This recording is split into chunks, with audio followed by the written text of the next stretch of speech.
Stand-up comedian Kunal कामरा याने उपमुख्यमंत्री एकनाथ शिंदे यांच्या विरुद्ध बदनामीकारक गाणं बनवलं असा आरोप केला जातोय. कुणाल कामराचा एक व्हिडिओ व्हायरल झाला होता, ज्यामध्ये महाराष्ट्राच्या राजकारणावर भाष्य केलं होतं. या व्हिडिओनंतर आक्रमक होत शिवसैनिकांनी कामराने कार्यक्रम घेतलेल्या स्टुडिओची देखील तोडफोड केल्याचं समोर येत आहे. तर कामराने आपल्या वक्तव्याबद्दल माफी मागावी अशी मागणी होत आहे.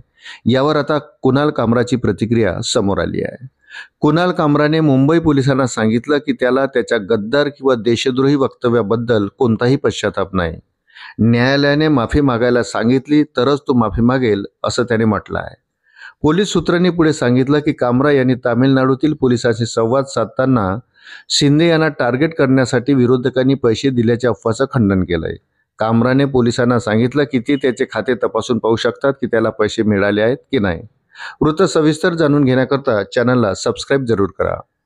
मुंबई पोलिसांनी सोमवारी स्टँड-अप कॉमेडियन कुणाल कामरा यांच्या विरुद्ध महाराष्ट्राचे उपमुख्यमंत्री एकनाथ शिंदे यांच्या विरुद्ध कथितपणे अपमानजनक टिप्पणी केल्याबद्दल FIR दाखल केली होती.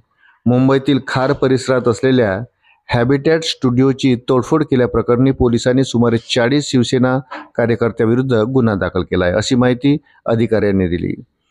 रविवारी शिवसेनेच्या कार्यकर्त्यांनी मुंबईतील खार भागातील हॅबिटॅट कॉमेडी क्लबची तोडफोड केल्याचा आरोप आहे. तेथे कामराचा शो चित्रित करण्यात आला होता. कार्यक्रमात कामरा यांनी गद्दार हा शब्द वापरून एकनाथ शिंदेवर टीका केली असा आरोप कार्यकर्ते करत आहेत. उपमुख्यमंत्री एकनाथ शिंदे यांच्यावर स्टँड-अप कॉमेडियन कुणाल कामराने व्यंगात्मक भाष्य केलंय. मात्र त्यानंतर मोठा वाद उफाळला आहे.